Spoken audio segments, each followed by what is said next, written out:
Life is full of choices. We have all different choices we can make. So many things that we have to make choices. I know my daughter at times would like to not have to make so many choices. She liked it as a kid where she didn't have to do that. We know that now as she's growing up, she has to make more and more choices. And we have to make choices each and every day. But the most important choices that we make are the ones that we make of a spiritual nature. You know, we can choose the narrow way or the broad way, and we can choose to be like the wise man, or we can choose to be like the foolish man. In Matthew chapter 7, we're going to start in verse 13. We're going to read verses 13 and 14, where it says, "Enter by the narrow gate. For wide is the gate, and broad is the way that leads to destruction, and there are many who go in by it. Because narrow is the gate, and difficult is the way which leads to life, and there are few who find it." Drop down to verse 24 in the same chapter. "Therefore, whoever hears these sayings of mine and does them, I will liken him to a wise man who built his house on the rock. And the rain descended, the floods came, and the winds blew and beat on that house, and it did not fall, for it was founded on the rock. But everyone who hears these sayings of mine and does not do them will be like a foolish man who built his house on the sand. And the rain descended, the winds came, and the winds blew and beat on that house, and it fell, and great was its fall." You know, just as we read in these two places, you know, we have to make choices, and daily choices that we make, they have an accumulated effect. You know, one choice that we make then adds on to the next choice we make, and the next choice we make, and everything adds up until eventually we have a way of life that is formed. We have a way of life that is established, and then we have an eternal destiny that is set. So this morning I want us to look at choosing the right way. And the first thing we're going to look at is choosing the narrow way. Choosing the narrow way. You know, the narrow way consists of following Christ and following Christ alone. John chapter 14 verse 6, Jesus said to him, "I am the way, the truth, and the life. No one comes to the Father except through me." Acts chapter 4 verse 12, "Nor is there salvation in any other, for there is no other name under heaven given among men by which we must be saved." We can't follow anybody else. And when it talks about the narrow way, that means we follow Jesus. We follow him alone. We do it his way. And we go the way that he tells us that we need to go. We dare not follow any other way. Jeremiah 2 verse 13, "For my people have committed two evils. They have forsaken me, the fountain of living waters, and hewn themselves cisterns, broken cisterns that can hold no water." You know, when we choose some other option besides Christ, he severs himself from us, and we have severed our only way that we can reach God. We have to do it God's way. We have to do it Christ's way, and we have to follow him. We also have to choose the true wisdom. We can't look to the things of the world. We can't look to what the world tells us is right. You know, Proverbs 23:23, "Buy the truth and do not sell it." Also wisdom and instruction and understanding. Psalm 119 verse 130, "The entrance of your words gives light." It gives understanding to the simple. Also Psalm 19. Psalm 19, starting in verse 7, "The law of the Lord is perfect, converting the soul. The testimony of the Lord is sure, making wise the simple. The statutes of the Lord are right, rejoicing the heart. The commandment of the Lord is pure, enlightening the eyes. The fear of the Lord is clean, enduring forever. The judgments of the Lord are true and righteous altogether. More to be desired are they than gold, yea, than much fine gold, sweeter also than honey and the honeycomb. Moreover, by them your servant is warned, and in keeping them there is great reward." We have to look for true wisdom, not the things of the world around us, but the wisdom that God provides, the wisdom that He gives us in His Word. That should be the only thing we look at. Because when we seek worldly wisdom, when we look to the things of this world as opposed to spiritual wisdom, it is a vain pursuit. Ecclesiastes 1 verse 13. I set my heart to seek and search out by wisdom concerning all that is done under heaven. This burdensome task God has given to the sons of man by which they may be exercised. He goes on in verse 18, for in much wisdom is much grief, and he who increases knowledge increases sorrow. He continues even further in chapter 2, verses 15 and 16, when he says, so I said in my heart, as it happens to the fool, it also happens to me. And why was I then more wise? Then I said in my heart, this also is vanity. For there is no more remembrance of the wise than of the fool forever, since all that now is will be forgotten in the days to come. And how does a wise man die? As the fool. You know, we live in a world that prides itself on how much wisdom it can gain, on how much knowledge it can gain. You know, we live in a world where we've tried to change the definition of what is life. You know, we've changed the definition of when a baby becomes life. We've changed the definition on when, on what male and female is. We've done all of these things because we as human beings have decided we have become so smart that we know better than God. We have decided that we know more than He does. Now we know that we've got to have a certain amount of worldly wisdom to survive. We've got to know certain things. You know, I've spent the last several weeks teaching my daughter to drive. And I think about in August, I've got another one that will have his permit. Whew. I made it through one. I don't know about two. But you think about all the things that we take for granted that we know about driving. When we've been driving as long as we have, things that are just second nature that they don't know. And you have to teach them and you have to impart that. And I'm not good at that. You know, when I teach at co-op, there's a reason I teach high school kids, not younger. Because I tend to take it for granted things that people know and don't know. You know, we got to know how to drive. We got to know how to pay bills. We got to know how to work. We've got to know some of those things. But when we decide that we need to become wise in all of these other things, and when our wisdom starts making us think we're better than other people or we're better than God, then that worldly wisdom is in vain. And Solomon said, how does a wise man die? As the fool. Those who pursue worldly wisdom have a selfish view in mind so many times. We need to pursue spiritual wisdom. We need to be learning about God. We need to choose the gospel and not man-made gimmicks. We need to be looking to what Christ has given us and not to all of the things in the world. You know, Romans 1:16, I am not ashamed of the gospel of Christ, for it is the power of God to salvation for everyone who believes, for the Jew first and also for the Greek. You know, that the gospel that has been given to us is the narrow way. That is the right way. It is the power. It's not a power. It is the power that brings everyone to God. We live in a world that tells you we can redefine religion because, again, we're smarter than God. So, you know, God didn't mean what He said back there because that was a long time ago and that was for a different people. Well, everything I read and study says God does not lie and God is not the author of confusion. God doesn't change His mind on things. God says this is the way it is, and it's the way it is today just like it was 2,000 years ago. It hasn't changed. We have got to choose the gospel. We've got to look to the gospel. We have got to know that the gospel of God that's the only drawing power there is to save mankind.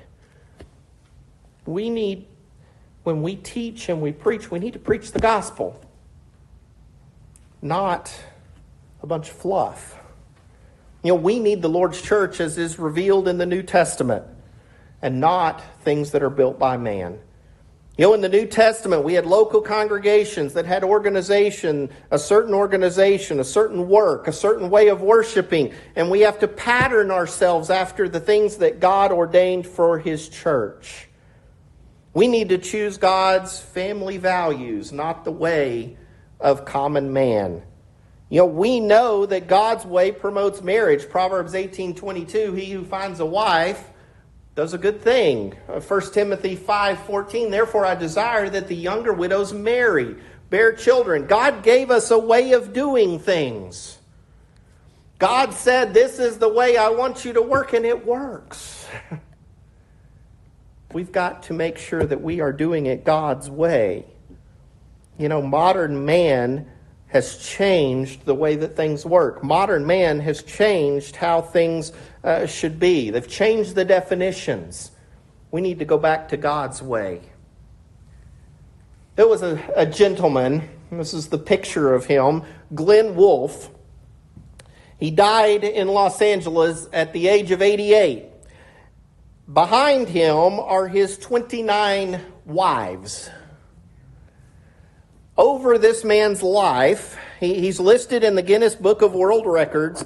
He was listed as the most married man with 29 marriages to his credit. This man died. No one came to claim his body. The city had to pay to have him buried. The city paid for his funeral, paid to have him buried in an unmarked grave. Think about this. The most married man, 29 marriages to his credit. 29 times he married somebody. He died leaving behind children, grandchildren, great-grandchildren, several living ex-wives, innumerable ex-in-laws.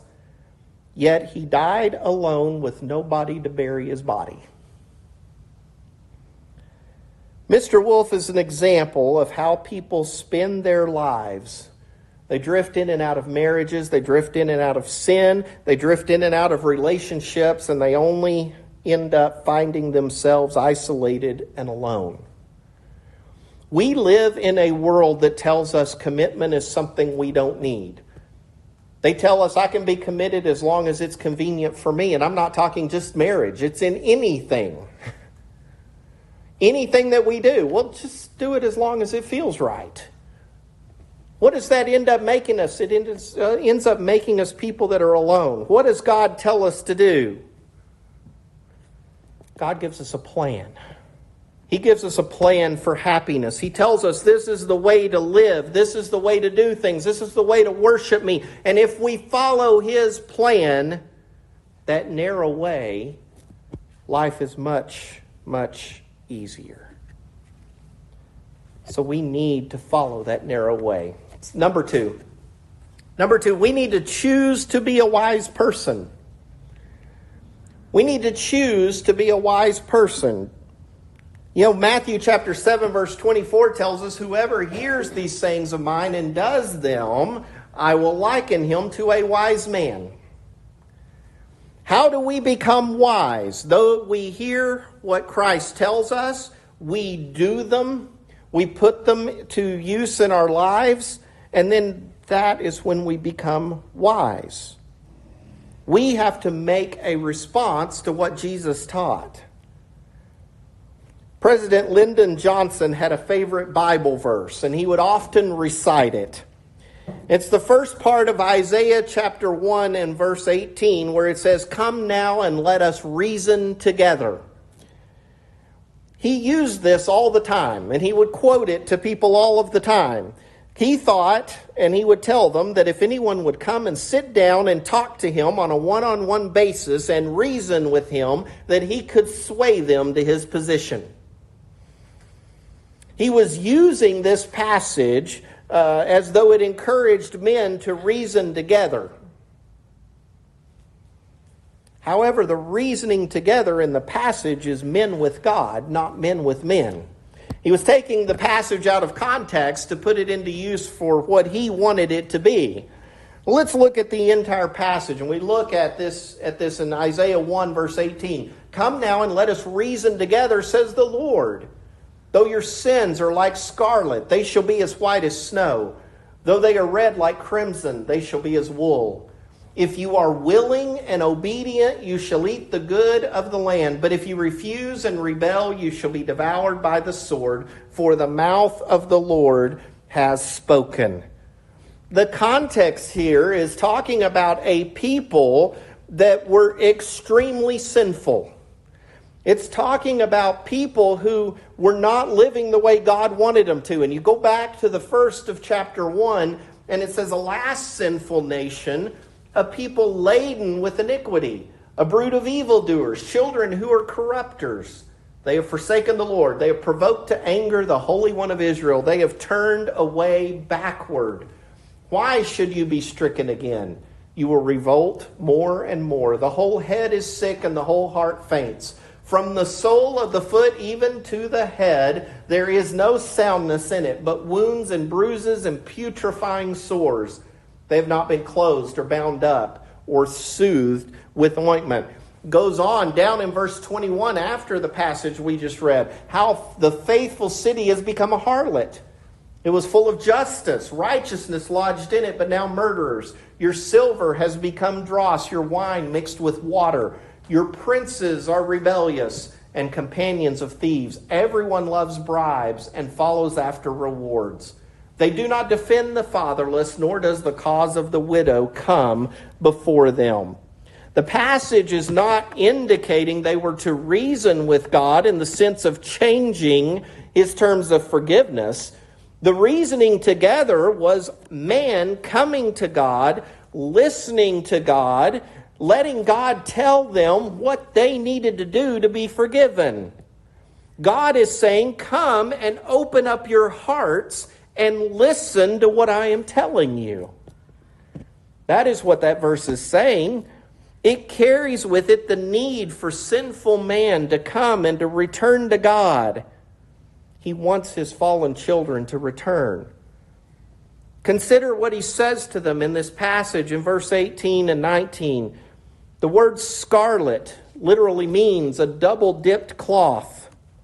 When we're looking at verse 18, he says that double-dipped cloth would have been harder to bring it back to its original state.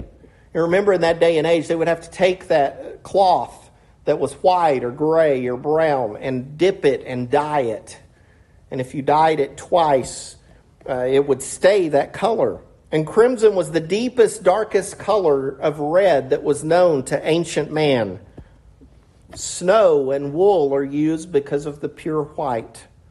Wool, first sheared from the sheep, it's oily and it's matted together, but after it's put through the scouring process, it is a beautiful, beautiful white. So God is giving this picture to us. Though the sinner can be exceedingly evil, double-dipped in iniquity, he can be holy and completely cleaned. Well, in verse 19, if you are willing and obedient, you shall eat the good of the land. If they would obey his will, they would be blessed. Indeed, it is like the wise man who built his house on the rock. If we are obedient to what God tells us to do, if we come and we sit down and we open our hearts and we open our minds, and instead of thinking in our minds and our hearts, this is the way I want to do it.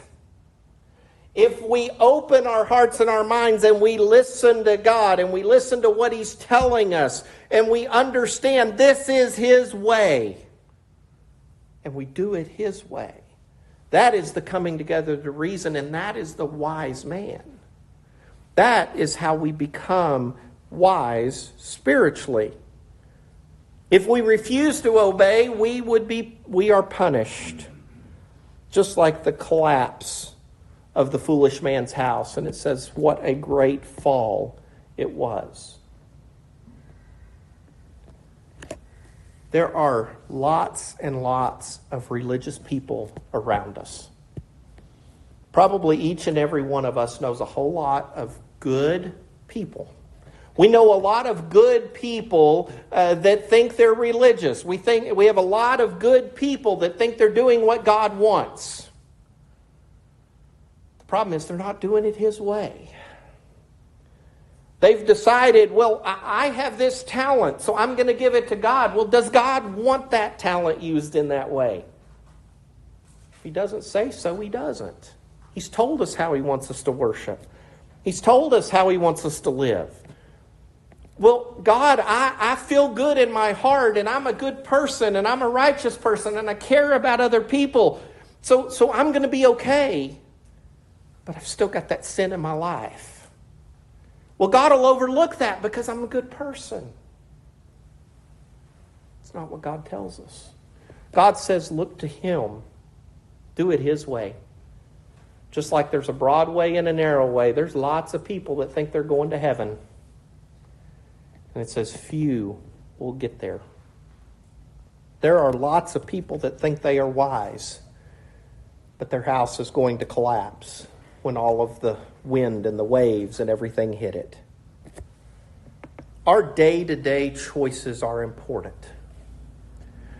When we choose to do things, we need to choose the narrow way, which leads to life, because the broad way leads to destruction. We can choose to be wise by obeying God, or we can choose to be foolish by not heeding His commandments.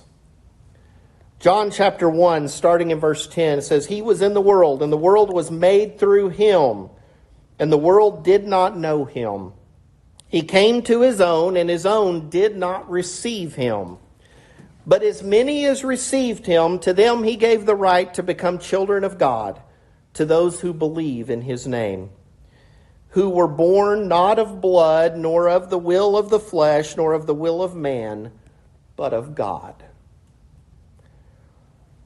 Notice that those who receive Christ have a right to become children of God. I want us just to think of a comparison here as we close.